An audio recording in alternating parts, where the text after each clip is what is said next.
بسم الله الرحمن الرحيم نحمده ونصلي على رسوله الكريم. We greet you with السلام عليكم ورحمة الله وبركاته.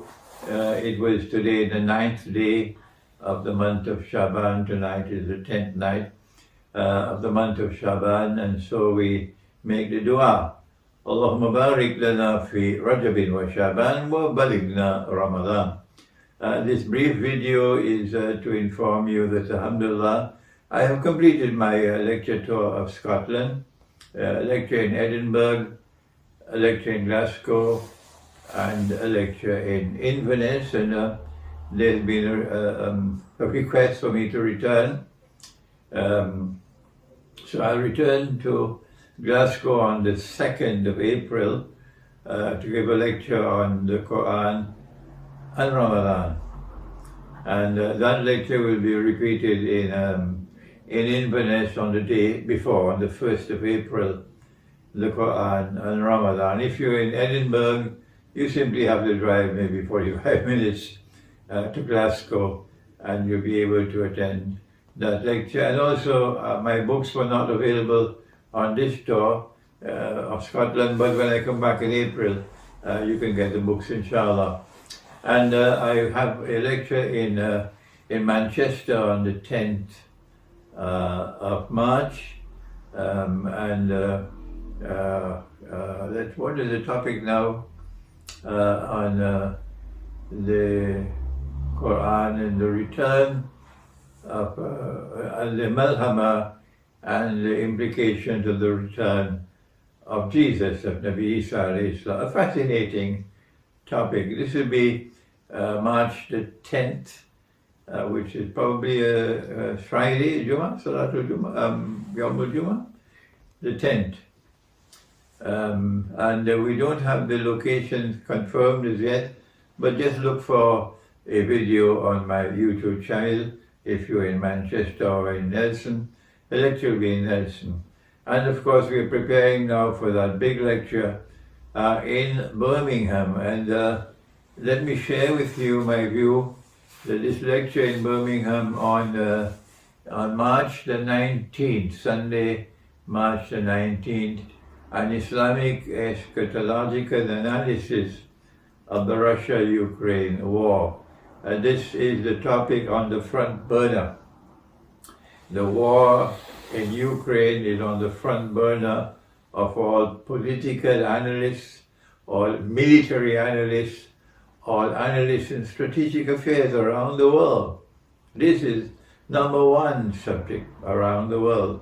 And we bring to the table, or rather we bring to the subject an Islamic eschatological perspective of the subject, which is unique.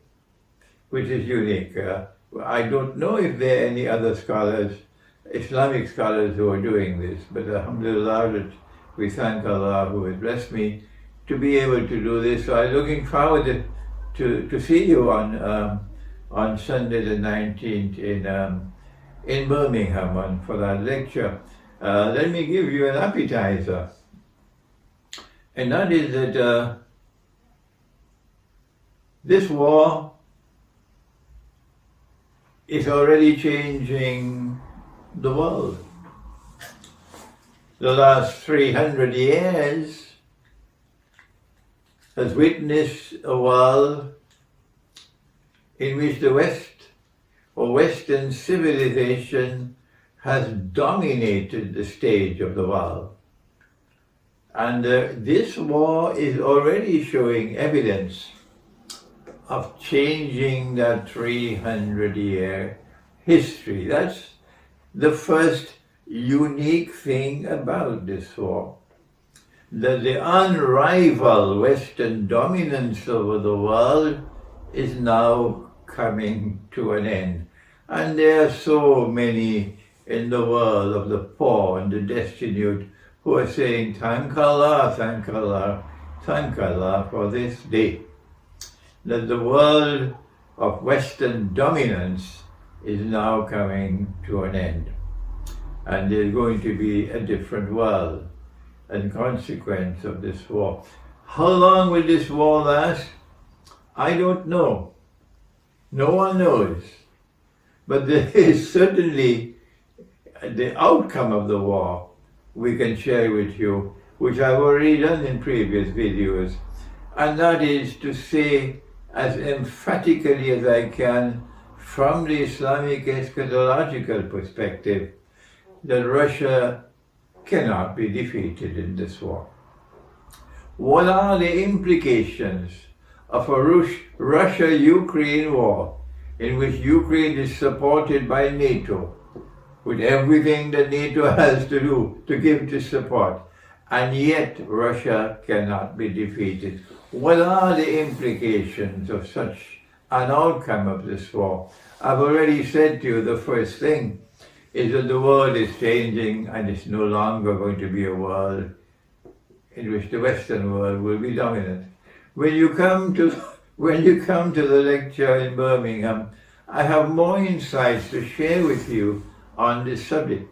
And there are things that still I don't know. But I am always constantly observing and thinking and seeking to get more and more insights. So subsequent lectures, I will have more things to say on the subject. But what I would love to have in Birmingham, and we have enough microphones, so that those who are in the audience and who want to ask questions, write it down for me, because my hearing is declining. But when we have finished with the question and answer session, that we should still have some time where you can offer your comments, and I can benefit from your comments. And we may want you to come closer to me to give your comments, because I said my hearing is declining. I have a hearing aid, but I don't like to put it on. I may have to put it on that night. And this is all I have to say for today. And I look forward, I'm not going to tell you more.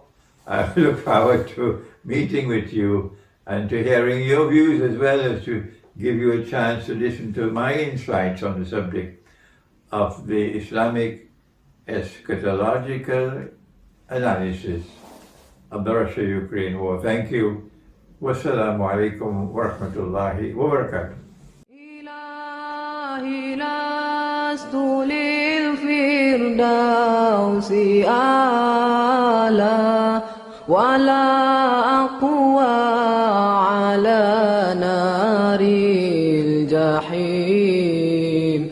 الله فهب لي توبة واغفر ذنوبي فإنك غافر الذنب العظيم.